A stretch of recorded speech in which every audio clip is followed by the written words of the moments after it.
નગરના સિંહોરથી સમાચાર સામે આવી રહ્યા છે। આજરોજ સિંહોરમાં પશુઓના મોતથી ખળભળાટ મચી ગયો છે। ભાવનગરના સિંહોરની ઘટના પ્રકાશમાં આવી છે। બંધ મકાનમાં 11 જેટલા પશુઓના મોત થયા છે। અગિયાળી ગામમાં બંધ મકાનમાં પશુઓના મોત થતા જ સમગ્ર ગ્રામ્ય પંથકમાં ખળભળાટ મચી ગયો છે। સમગ્ર મામલે પોલીસને જાણ કરાઈ હતી। મામલતદાર, ટીડીઓ અને પોલીસ પણ ઘટના સ્થળે પહોંચી હતી।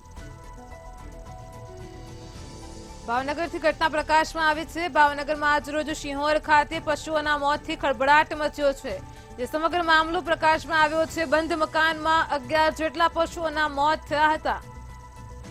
અગિયાળી ગામના બંધ મકાનમાં પશુઓના મોત થયા હતા। તો સમગ્ર મામલે પોલીસને જાણ કરાઈ છે।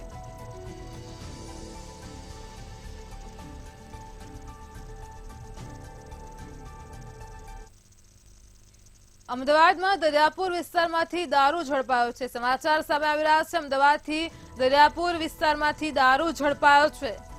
જે સમગ્ર વિગતો સામે આવી રહી છે। અહીં જેપી સ્કૂલની સામે આવેલ નવી હવેલીની પોળમાં એસએમસી ત્રાટકી હતી। બુટલેગરે રાજસ્થાનથી દારૂનો જથ્થો મંગાવ્યો હતો। તો દરિયાપુર વિસ્તારમાંથી દારૂનો જથ્થો ઝડપાયો છે। એસએમસીની ટીમે બાતમી મળતા જ મોડી રાત્રે દરોડા પાડ્યા હતા। પોલીસને પોળમાં આવતા જોઈને 5 બુટલેગરો ફરાર થયા હતા। તો દારૂની 1151 બોટલો, 3 ટુ વ્હીલર સહિતનો મુદ્દામાલ પોલીસે જપ્ત કર્યો છે। એસએમસીની રેડમાં દરિયાપુર પોલીસ ઊંઘતી ઝડપાઈ છે। તો સ્થાનિક પોલીસના નાક નીચે દારૂનું કટિંગ ચાલતું હોવાની ફરિયાદો ઉઠી છે।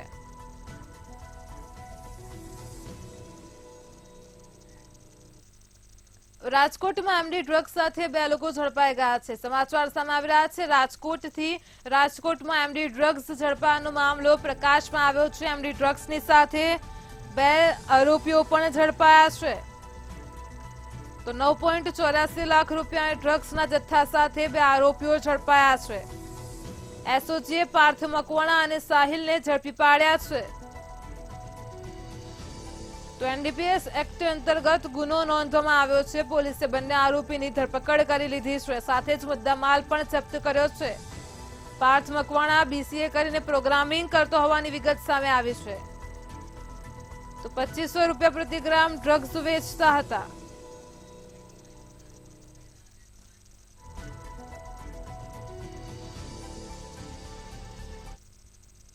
હવે નજર કરીએ વરસાદના સમાચારો ઉપર। રાજકોટમાં ઉપલેટા અને ધોરાજી પંથકમાં વરસાદી માહોલ જોવા મળ્યો છે। ભારે વરસાદ પડ્યો છે। તો રાજકોટમાં જિલ્લા કલેક્ટર પ્રભવ જોશી અસરગ્રસ્ત ગામોની મુલાકાત લીધી હતી। ડીડીઓ નવનાથ ગૌહાણે પણ અસરગ્રસ્ત ગામોની મુલાકાત લીધી હતી। અલગ અલગ ગામના સરપંચ આગેવાનો સાથે મુલાકાત કરી હતી। વરસાદને લીધે રોગચાળો ન વકરે તે માટે ટીડીઓને સૂચના આપવામાં આવી છે। તો નુકસાનીનો સત્વરે સર્વે કરવાનો અધિકારીઓને આદેશ આપવામાં આવ્યો છે। જિલ્લા કલેક્ટર પ્રભવ જોશીએ અસરગ્રસ્ત ગામોની મુલાકાત લીધી હતી। સાથે જ ડીડીઓ પણ જોડાયા હતા। તો અલગ અલગ ગામના સરપંચ અને આગેવાનો સાથે મુલાકાત કરી છે। સમગ્ર પરિસ્થિતિનો તાગ મેળવ્યો છે। વરસાદને લીધે રોગચાળો ન વકરે તે માટે ટીડીઓને સૂચના આપવામાં આવી છે। તો રાજકોટમાં ઉપલેટા અને ધોરાજી પંથકમાં ભારે વરસાદી માહોલ જોવા મળી રહ્યો છે। જિલ્લા કલેક્ટરે આજરોજ અસરગ્રસ્ત ગામડાઓની મુલાકાત લીધી હતી। બેઠક યોજીને તમામ પરિસ્થિતિનો તાગ મેળવ્યો હતો। તો આજ મુદ્દે આપણી સાથે વધુ માહિતી સાથે સંવાદદાતા ધ્રુવ કુંડેલ જોડાઈ ગયા છે। જી ધ્રુવ, હાલ અત્યારે સમાચાર સામે આવી રહ્યા છે રાજકોટથી। રાજકોટમાં જિલ્લા કલેક્ટરે અસરગ્રસ્ત ગામોની મુલાકાત લીધી છે, શું કહેશો? ચોક્કસથી ઉપલેટા અને ધોરાજી તાલુકા પંથકમાં વરસાદ ખૂબ જ વરસ્યો હતો અને તેના જ કારણે સમગ્ર જનજીવનની વાત કરવામાં આવે તો એ અસ્તવ્યસ્ત થઈ ચૂકી છે। અને તેના જ કારણે જિલ્લા કલેક્ટર પ્રભવ જોશી અને જિલ્લા વિકાસ અધિકારી નવનાથ ગવાણે અસરગ્રસ્ત જે ગામોની મુલાકાત લીધી હતી। ખાસ તો અલગ અલગ ગામોના સરપંચ અને આગેવાનો સાથે તેઓએ મુલાકાત કરી હતી અને ચર્ચા કરી હતી કે ગામની કઈ પ્રકારની સ્થિતિ છે। વધુ વરસાદના કારણે રોગચાળો વકરે નહીં તે માટે ક્યાંક ને ક્યાંક કાર્યવાહી કરવા માટે હેલ્થ ઓફિસરને પણ સૂચના આપવામાં આવી છે। આ સાથે વરસાદના કારણે થયેલી નુકસાનીનો સર્વે પણ વહેલી તકે થાય તે પ્રકારની અધિકારીઓને આદેશ છે તે કર્યો છે. એટલે કે એક ઝીણવટ તપાસ ક્યાંક જિલ્લા કલેક્ટર અને ડીડીઓ તરફથી કરવામાં આવી છે અને સરપંચ અને સ્થાનિક આગેવાનો સાથે એક બેઠક યોજી હતી, જેમાં તેમના પ્રશ્નો સાંભળવામાં આવ્યા હતા અને વહેલી તકે તે પ્રશ્નોનું નિરાકરણ કેમ થાય તે માટે ક્યાંક ને ક્યાંક આશ્વાસન પણ આપવામાં આવ્યું હતું. જી ધ્રુવ, સમગ્ર માહિતી બદલ આપનો આભાર.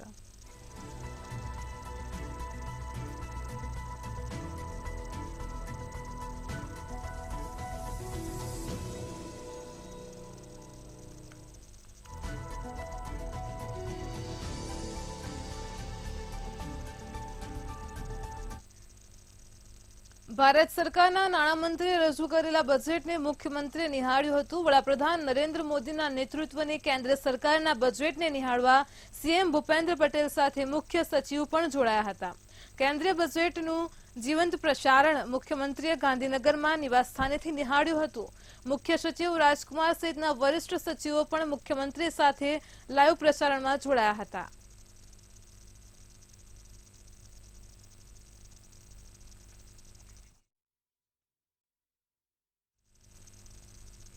અમદાવાદમાં ચાંદીપુરા વાયરસનો પ્રથમ પોઝિટિવ કેસ સામે આવ્યો છે. અત્યાર સુધી તો માત્ર ગ્રામીણ વિસ્તારોમાં ચાંદીપુરા વાયરસના કેસ જોવા મળતા હતા, પરંતુ હવે અર્બન સિટી પોતાના ભરડામાં લીધું છે. ચાંદખેડાની એસએમસી મલ્ટી સ્પેશિયાલિટી હોસ્પિટલમાં 6 વર્ષના અનુજ રાઠોડનો રિપોર્ટ પોઝિટિવ આવ્યો છે. તેના 2 ભાઈ બહેનને પણ હોસ્પિટલમાં દાખલ કરાયા છે. તેઓના શંકાસ્પદ રિપોર્ટ ગાંધીનગર ખાતે મોકલી આપવામાં આવ્યા છે.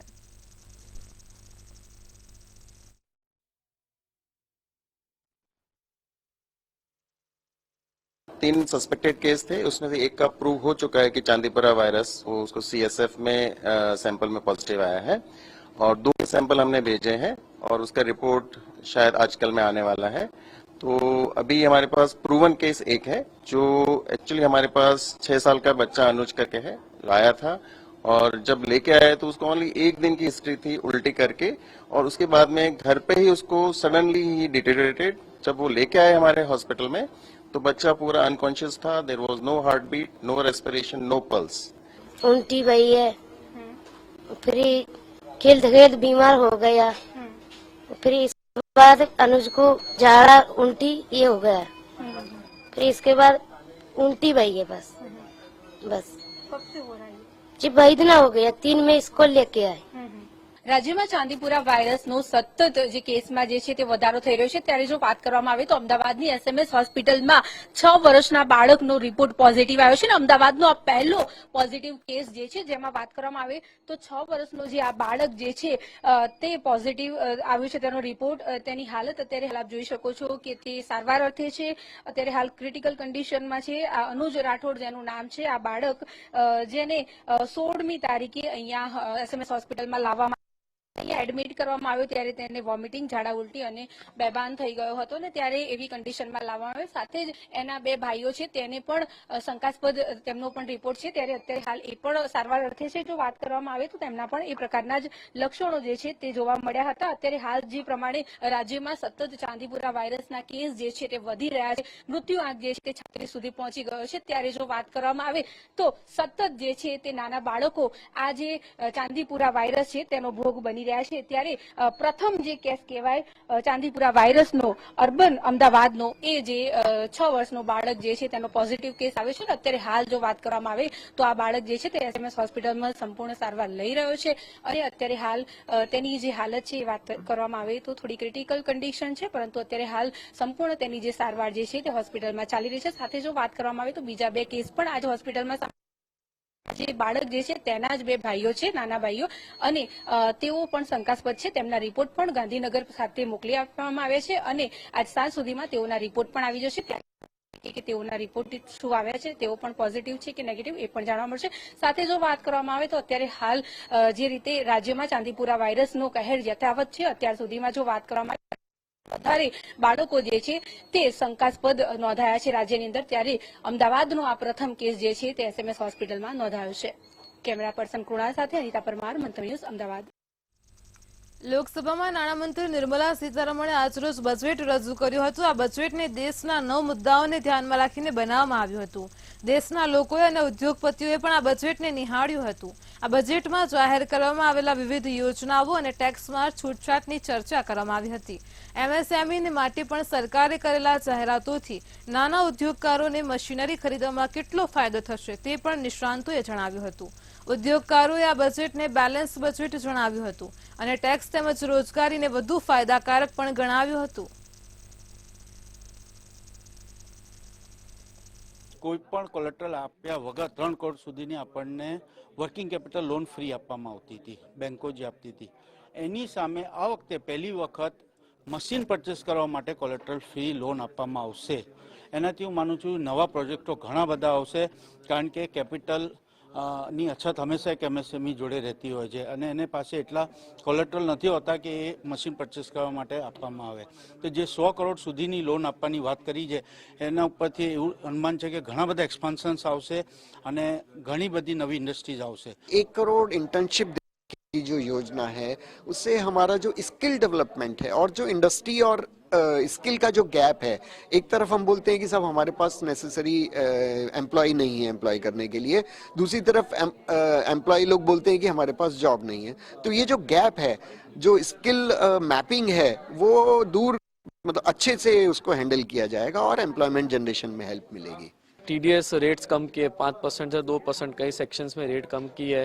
सामने गवर्नमेंट ने STT लेके आया F&O एक्टिविटी में, उसमें STT का रेट बढ़ा दिया है.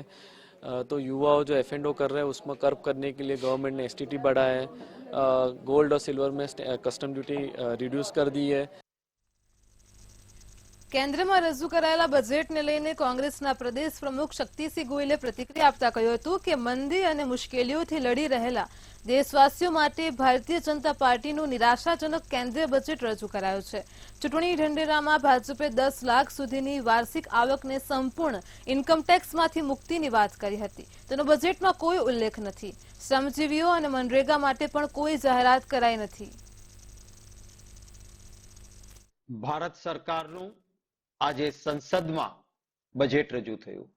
ખૂબ મોટી આશા અને અપેક્ષાઓ હતી કે આ વખતે કંઈ મંદીથી મુશ્કેલીઓથી લડી રહેલા દેશવાસીઓ માટે કોઈ રાહતની વાત આવશે, પરંતુ આજનું બજેટ સંપૂર્ણપણે નિરાશાજનક રહ્યું. એમાં ખાસ કરીને આપણા ગુજરાતીઓ માટે તો કોઈ પણ પ્રકારની રાહત, જાહેરાત, વાત કશું જ નથી. કેન્દ્રીય નાણામંત્રી દ્વારા રજૂ કરાયેલા 2024-25ના બજેટને લઈને ભાજપ પ્રવક્તા યમલ વ્યાસે નિવેદન આપ્યું હતું કે વિકસિત ભારત 2047 માટે રજૂ કરવામાં આવેલું બજેટ એ શ્રેષ્ઠ છે. તેમજ રોજગારી વધારવા માટે આ બજેટમાં અનેક જોગવાઈઓ કરવામાં આવી છે. આ બજેટથી રોજગાર તેમજ નોકરિયાત વર્ગને ફાયદો થશે. પ્રાકૃતિક ખેતી, કૃષિ વિભાગ માટે અનેક જોગવાઈ કરાઈ છે. તેમજ ગરીબ મધ્યમ વર્ગને સરકારની સીધી મદદ મળી રહેશે.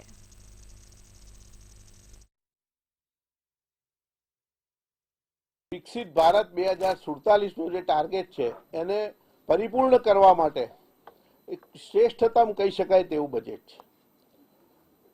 એમાં અત્યારે જ્યારે ભારતને વિકસિત રાષ્ટ્ર બનાવવાનું છે અને વડાપ્રધાન શ્રી નરેન્દ્રભાઈ મોદીએ જે વિઝન જોયું છે એ પરિપૂર્ણ કરવા માટે યુવાનોની એક ખૂબ મોટી જવાબદારી બને છે અને યુવાનોને કામ મળે એના માટે આ બજેટમાં ખૂબ એકદમ ઝીણવટપૂર્વક અને મોટા પ્રમાણના નાણાંની જોગવાઈ સાથે પ્રયત્ન કરવામાં આવ્યો છે.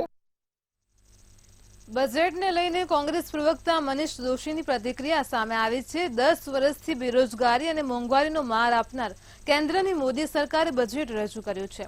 45 વર્ષમાં સૌથી વધુ બેરોજગારીનો આંક લઈ જનાર આ સરકાર છે. લોકસભાની અંદર રાહુલ ગાંધીએ યુવાનો માટે રોજગારી માટે સતત તેઓ લડત લડી રહ્યા હતા. 30 લાખ જગ્યાઓ ક્યારે ભરાશે તે માટે કોઈ જ વાત કરવામાં નથી આવી.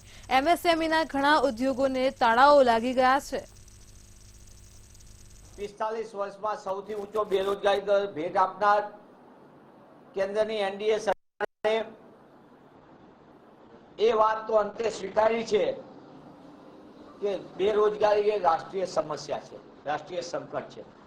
પણ આટલું સ્વીકાર્યા પછી જેને વારંવાર કોંગ્રેસ પક્ષના નેતા અને હાલમાં લોકસભાની અંદર વિપક્ષના નેતા સન્માનીય રાહુલજીએ વારંવાર અને કોંગ્રેસ પક્ષે દેશના યુવાનોને રોજગાર મળે તેના માટેની સતત લડત લડ્યા. ગુજરાત યુનિવર્સિટીના ઓનલાઈન પોર્ટલમાં પીઈસીના પોર્ટલમાં વિદ્યાર્થીઓને ફોર્મ ભરવાનું હોય છે. છેલ્લા કેટલાક સમયથી વિદ્યાર્થીઓએ પીઈસીના ફોર્મ ભરેલ છે, તેમ છતાં તેઓને પીઈસી સર્ટિફિકેટ યુનિવર્સિટી દ્વારા આપવામાં આવેલ નથી, જેના કારણે વિદ્યાર્થીઓને કોલેજ પ્રવેશ મળી ગયેલ છે. તો કોલેજ દ્વારા વિદ્યાર્થીઓના પીઈસી સર્ટિફિકેટની માંગણી કરવામાં આવી રહી છે. વિદ્યાર્થીઓએ પીઈસીનું ફોર્મ ભરેલ છે, જેના 24 થી 48 કલાક યુનિવર્સિટી દ્વારા આ ફોર્મનું વેરિફિકેશન કરીને વિદ્યાર્થીઓને પીઈસીનું સર્ટિફિકેટ મેલ આઈડી પર મોકલવાનું હોય છે. પરંતુ છેલ્લા 1 મહિનાથી ફોર્મ ભરેલ છે તેવા વિદ્યાર્થીઓને પણ આ સર્ટિફિકેટ મળ્યું નથી. ત્યારે એનએસયુઆઈના કાર્યકર્તાઓ દ્વારા ગુજરાત યુનિવર્સિટીના સત્તાધીશોને આગામી 24 કલાકમાં પીઈસીના સર્ટિફિકેટ આપવા માટે રજૂઆત કરવામાં આવી છે. જો આવું ન કરવામાં આવે તો ગુજરાત યુનિવર્સિટી ખાતે વિરોધ પ્રદર્શન કરવાની ચીમકી ઉચ્ચારવામાં આવી છે. ગુજરાત યુનિવર્સિટીમાં પીઈસી માટે વિદ્યાર્થીઓ રોજ આવી રહ્યા છે, પણ હજુ સુધી વિદ્યાર્થીઓને પીઈસી સર્ટિફિકેટ નથી મળ્યું. સેમેસ્ટર 3 અને 5ના વિદ્યાર્થીઓ જે બીજી યુનિવર્સિટીમાંથી અહીંયા આવવા માંગે છે, તે વિદ્યાર્થીઓ 1 મહિનો થયો પોતાના પીઈસી માટે એપ્લાય કર્યું, પણ હજુ સુધી નથી મળી રહ્યું. છેલ્લા 2-4 દિવસથી જે નવા પ્રવેશ માટેના વિદ્યાર્થીઓ છે તે પણ પીઈસી માટે એપ્લાય કરી રહ્યા છે, પણ તેમનું ફોર્મ નથી ભરી શકતા, જેથી તેમનું ફોર્મ છે એડમિશન મળ્યું છે તે કેન્સલ થાય એવી પરિસ્થિતિ ઊભી થઈ છે. યુનિવર્સિટી સત્તાધીશોને કહેવામાં આવે છે, પણ હજુ સુધી તેઓનું પાણી હલતું નથી. તેઓ કહે છે કમિટી બની છે, 4-5 દિવસ પછી તેનું ડિસિઝન લેવામાં આવશે. સોલા સિવિલ હોસ્પિટલમાં એક અઠવાડિયામાં 11,800 કેસ નોંધાયા છે, જેમાં ડેન્ગ્યુના 29 કેસ, મેલેરિયાનો 1 કેસ, ઝાડા ઉલટીના 36 કેસ નોંધાયા છે. આ ઉપરાંત વાયરસના 1,776 કેસ પણ સામે આવ્યા છે. તો સોલા સિવિલમાં ચાંદીપુરાના 2 શંકાસ્પદ કેસ પણ નોંધાયેલા છે. બંને દર્દીઓના સેમ્પલ લેબોરેટરીમાં મોકલવામાં આવ્યા છે. તો 3.5 વર્ષની અને કડીથી 6 વર્ષીય બાળકીમાં ચાંદીપુરાના શંકાસ્પદ લક્ષણો માટેની સારવાર પણ કરવામાં આવી રહી છે. સોલા સિવિલ હોસ્પિટલની વાત કરીએ તો ગયા અઠવાડિયામાં અમારી હોસ્પિટલમાં ઓપીડી દર્દી લગભગ 11,841 નોંધાયેલા અને દાખલ દર્દીઓ 1,104 હોસ્પિટલમાં હતા અને ડેન્ગ્યુના લગભગ 241 સેમ્પલ હોસ્પિટલમાંથી લેવામાં આવેલા, એમાંથી 29 દર્દી પોઝિટિવ જોવા મળેલા, એમાં કોઈ પણ કેસ ડેથ હતો નહીં. તથા મેલેરિયાના કેસમાં 163 સેમ્પલ લેવામાં આવેલા અને 1 કેસ પોઝિટિવ હતો, એમાં પણ 1 પણ ડેથ હતું નહીં. તથા ચિકનગુનિયાના 24 સેમ્પલ લેવામાં આવેલા, એમાં 1 પણ પોઝિટિવ કેસ હતો નહીં. તથા ડાયરિયાના લગભગ 36 કેસ ગયા અઠવાડિયામાં હોસ્પિટલમાં નોંધાયેલા અને વાયરલ ઇન્ફેક્શનના 1773 દર્દીઓ અમારી હોસ્પિટલમાં ગયા અઠવાડિયામાં નોંધાયેલા. અમદાવાદમાં આવેલી એલજી હોસ્પિટલમાં ચાંદીપુરા વાયરસનો એક શંકાસ્પદ કેસ નોંધાયો છે. લાંભા વિસ્તારમાં 1 વર્ષીય બાળકની એલજી હોસ્પિટલમાં સારવાર ચાલી રહી છે. હાલ તે વેન્ટિલેટર પર છે. આ બાળકમાં ચાંદીપુરા વાયરસના લક્ષણો જોવા મળ્યા બાદ તેને એલજી હોસ્પિટલમાં દાખલ કરાયો હતો. ત્યારે હાલ આ બાળકના સેમ્પલ ગાંધીનગર લેબોરેટરી ખાતે મોકલવામાં આવ્યા છે. તેમજ તકેદારીના ભાગરૂપે એલજી હોસ્પિટલમાં આઇસોલેટેડ વોર્ડ પણ ઊભા કરાયા છે. एक ही सस्पेक्टेड केस है, it is not at confirm. वो पेशेंट लांबा से है, लांबा एरिया से आया है और 20 तारीख को शाम को 8 बजे एडमिट हुआ है. जब पेशेंट एडमिट हुआ था तो तब उसको हाई ग्रेड फीवर था, कन्वर्जेंस यानी सीजर्स थे उसको और अल्टर्ड सेंसोरियन था. तो पेशेंट अभी वेंटिलेटरी सपोर्ट पे है और बाकी सपोर्टिव ट्रीटमेंट उसको चल रहा है. उसका सैंपल, ब्लड सैंपल और CSF सेरेब्रल स्पाइनल फ्लूइड हमने टेस्टिंग के लिए गांधीनगर भेजा है. उसका रिपोर्ट अभी अवेटेड है, 1-2 दिन में आ जाएगा. ગુજરાતમાં 4,000થી વધુ કર્મચારીઓ પશુધન ગણનામાં જોડાશે. ગુજરાત એવું રાજ્ય છે કે જ્યાં ગ્રામીણ અર્થવ્યવસ્થા પશુપાલક ઉપર નિર્ભર છે. એટલું જ નહીં, દૂધ ઉત્પાદનમાં પણ ગુજરાત અગ્રીમ હોવાનો દાવો કૃષિમંત્રી રાઘવજીભાઈ પટેલે કર્યો હતો.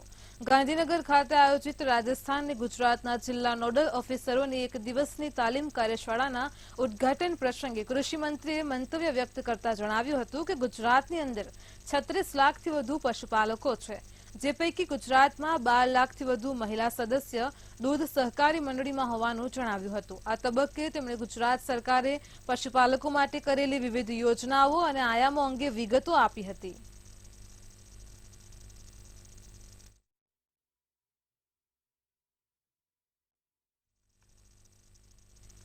મહુવામાં ટોલ નાકો બંધ કરવા માટે ઉગ્ર વિરોધ સાથે રજૂઆત કરવામાં આવી હતી। થોડા દિવસ પહેલા જ શરૂ કરવામાં આવેલ ટોલ નાકા ઉપર નાના વાહનોના 140 થી લઈને મોટા વાહનોના 1300 સુધી ટોલ વસૂલાતા કરવામાં આવી રહી છે અને તેથી કોંગ્રેસ કાર્યકરો, ગ્રામજનો અને વાહન ચાલકો દ્વારા 8 દિવસમાં ટોલ નાકું બંધ કરવામાં નહીં આવે તો ઉગ્ર આંદોલન કરવાની ચીમકી આપી હતી।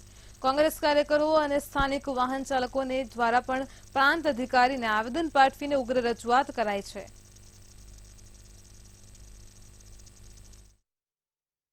અત્યારે જે ભાવનગર જિલ્લાને 140 કિલોમીટરમાં 3 ટોલ નાકા ઉભા કરી દેવામાં આવ્યા છે। અધેળાઈ, કોબડી અને 2 દિવસ પહેલા લોંગડી જે ટોલ નાકું ઊભું કરવામાં આવ્યું એ તો ગુજરાતમાં સૌથી વધારેમાં વધારે ટોલ ટેક્સ હોય એવું નાકું ઊભો કરવામાં આવ્યું। એટલે અમે ટોલ ટેક્સનો સખત વિરોધ કરીએ છીએ કે આ ટોલ નાકા હટાવી લ્યો। અગાઉ પણ આનંદીબેનની સરકારમાં ઘણા બધા ટોલ નાકા ઉઠાવી લીધા, તો આ દાદા જ્યાં હોય ત્યાં બુલડોઝર ફેરવે તો ટોલ નાકામાં ભૂપેન્દ્રભાઈ બુલડોઝર ફેરવે એવી અમારી એક માંગણી છે। 8 દિવસની અંદર આ ટોલ નાકું જે ભાવનગર જિલ્લાના તમામ વાહન DJ4 પાસિંગ વાળા અને ભાવનગર જિલ્લાના વતની આધાર કાર્ડ અથવા લાયસન્સ ભાવનગર હોય તેવા તમામ લોકોને આ ટોલ નાકામાંથી મુક્તિ આપે એવી રજૂઆત સાથે એક નિર્ણય કરવામાં 8 દિવસની અંદર તારીખ 1/8/2024 સુધીમાં નિર્ણય રદ કરવામાં નહીં આવે તો આગામી દિવસોમાં ઉગ્ર આંદોલન કરશું। આજ રોજ અમે આવી અને ડેપ્યુટી કલેક્ટર સાહેબ, પ્રાંત સાહેબને એક આવેદનપત્ર આપ્યું અને વોર્નિંગ કહેતો વોર્નિંગ ને ચીમકી કહેતો ચીમકી આપવામાં આવી છે। ગુજરાત સરકાર નશીલા પદાર્થોનું સેવન અટકાવવા અને નાબૂદ કરવા માટે કડક પગલાઓ ભરે છે, તો બીજી તરફ ખુદ સુરક્ષા કરતા જવાનો પાસેથી જ ગાંજો મળી આવતા દીવાલ તોડે અંધારું જેવો ઘાટ સર્જાયો છે। બોર્ડર સિક્યુરિટી ફોર્સમાં ફરજ બજાવતા મહેન્દ્ર પાટીલ નામના એક જવાન પાસેથી ગાંજાના 11 પેકેટ મળી આવતા ખુદ પોલીસ પણ ચોંકી ઉઠી હતી। જોકે આ કિસ્સામાં પોલીસે હાલ જવાનની NDPS એક્ટ હેઠળ ધરપકડ કરી વધુ તપાસ હાથ ધરી છે।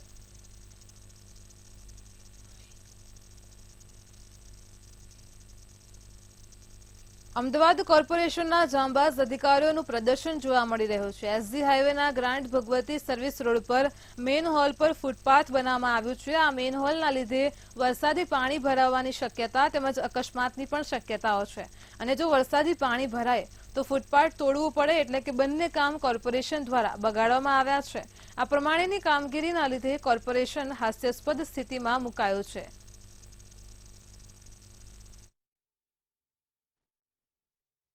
અમદાવાદ કોર્પોરેશનના એન્જિનિયર્સ દ્વારા મૌલિક ડિઝાઇન બનાવવામાં આવે છે અને જે ડિઝાઇન છે એને પૂરી પણ પાડવામાં આવે છે। એનો જ એક નમૂનો તમે અહીંયા જે જોઈ શકો છો, જે SG હાઈવે વિસ્તાર છે, જે ગ્રાન્ડ ભગવતી સર્વિસ રોડ છે એની ઉપર તમે અહીંયા જોઈ શકો છો જે ફૂટપાથ છે અને જે મેન હોલ છે એને મર્જ કરી નાખવામાં આવ્યું છે। અહીંયા જે તમે દૃશ્યો છે જે જોઈ શકો છો કે મેન હોલ પર ફૂટપાથ છે કે ફૂટપાથ પર મેન હોલ એ જ સમજવું થોડુંક મુશ્કેલ છે। અહીંયા તમે જોઈ શકો છો દૃશ્યો કે જે મેન હોલ છે એના ઉપર ફૂટપાથ બનાવી નાખવામાં આવ્યું છે અને કોર્પોરેશન દ્વારા આ વસ્તુ કરવામાં આવી છે। જો આવા જ રોડ, જો આવા જ ફૂટપાથ જે બનાવવામાં આવશે તો જે અમદાવાદ છે એની અંદર ખોદકામ ક્યારેય નહીં પતે। આવા મલ્ટીપર્પઝ ડિઝાઇન જો એન્જિનિયર્સ, જે કોર્પોરેશનના એન્જિનિયર્સ છે એમની દ્વારા જો બનાવવામાં આવશે તો ખોદકામ જે અમદાવાદમાં છે એ ક્યારેય નહીં પતે। અને જે અહીંયા તમે દૃશ્યો જોઈ શકો છો, જે મેનહોલ છે, જો એનો ઢાંકણો ક્યારેક ખોલવું પડે તો જે ફૂટપાથ છે એને તોડવું એ ફરજિયાત થઈ જશે। અહીંયા તમે જોઈ શકો છો જે કોર્પોરેશન દ્વારા જે આ ફૂટપાથ બનાવવામાં આવ્યું છે જેના કારણે અહીંયા મેનહોલ છે એ ઢકાઈ ગયો છે અને આની સામું તમે જે દૃશ્યો છે અહીંયા જોયા અને જે મેનહોલ છે અડધું ઢકાઈ ગયું છે અને આવા જ જો ડિઝાઇન અમદાવાદ મલ્ટીપર્પઝ જે ડિઝાઇન છે અમદાવાદના અલગ અલગ વિસ્તારમાં બનાવવામાં આવશે તો અમદાવાદના અલગ અલગ વિસ્તારોમાં જે ખોદકામ છે એ ક્યારેય નહીં પતે। કેમેરામેન રાહુલની સાથે દીક્ષા લખપતિ, મંતવ્ય ન્યૂઝ, અમદાવાદ। સુરતના પલસાણામાં બલેશ્વર ખાતે આવેલ 32 ગંગા ખાડી બંને કાંઠે થઈ હતી, જેના પગલે નીચાણવાળા વિસ્તારોમાં 10 થી 15 ફૂટ પાણી ભરાઈ જવા પામ્યા હતા। તેથી સ્થાનિક તંત્ર તેમજ મામલતદાર સહિતના અધિકારીઓ સ્થળ પર પહોંચીને લોકોને સ્થળાંતર કરવા માટે આદેશ આપ્યો હતો। તાત્કાલિક બારડોલી ફાયર વિભાગને જાણ કરાતા બારડોલી ફાયર પણ રેસ્ક્યુ ટીમ દ્વારા 3 જેટલા તબક્કામાં 40 થી 50 જેટલા લોકોનું રેસ્ક્યુ હાથ ધર્યું હતું।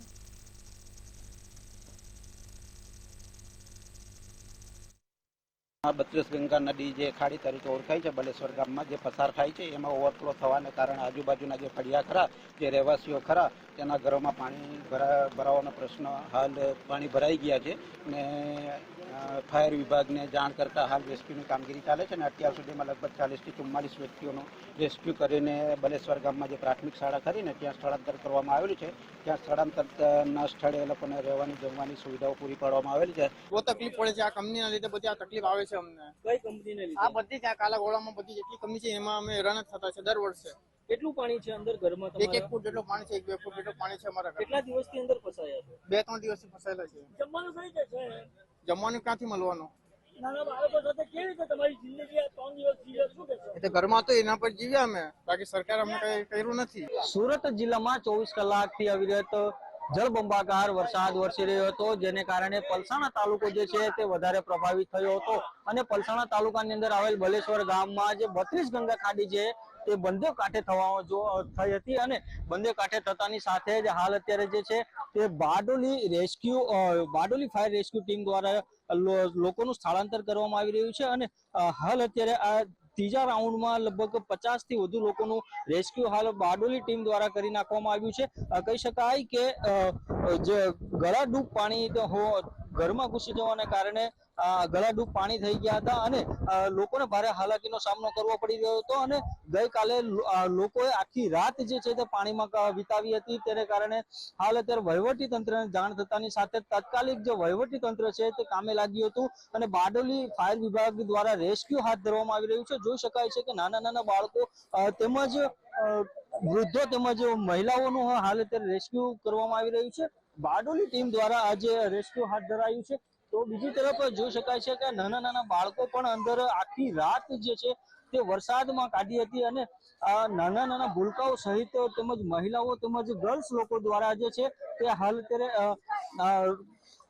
આખી રાત અંદર વિતાવી હતી. તો બીજી તરફ ફાયર અધિકારીઓ જે છે તે પણ હાલ અત્યારે ઘટના સ્થળ પર રેસ્ક્યુ કરી રહ્યા છે.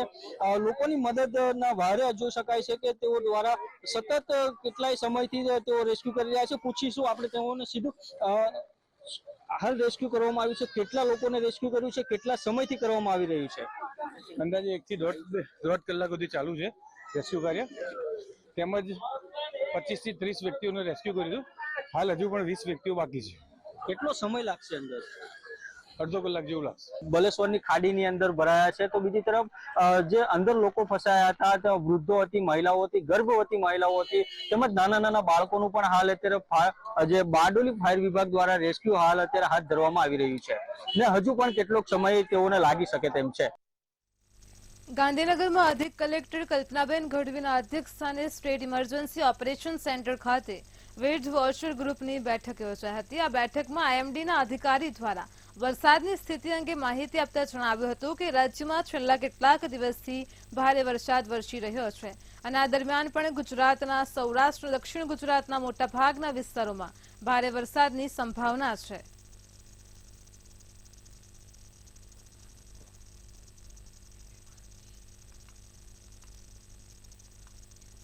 સુરતમાં પલસાણાના બલેશ્વર ખાતે આવેલ રાજહંસ ટેક્સપા ઇન્ડસ્ટ્રીયલ એસ્ટેટમાં પાણી ભરાતા રેસ્ક્યુ કામગીરી કરાઈ હતી. રાજહંસ ટેક્સમાં ઇન્ડસ્ટ્રીયલ એસ્ટેટમાં સૌથી વધુ મિલ આવેલી છે. તો ટેક્સટાઇલ ઇન્ડસ્ટ્રીઝમાં ગળાડૂબ પાણી ભરાયા હોવાથી મિલમાં કામ કરતા 250 થી વધારે કામદારોને બારડોલી ફાયર વિભાગની ટીમ દ્વારા રેસ્ક્યુ કરવામાં આવ્યા હતા.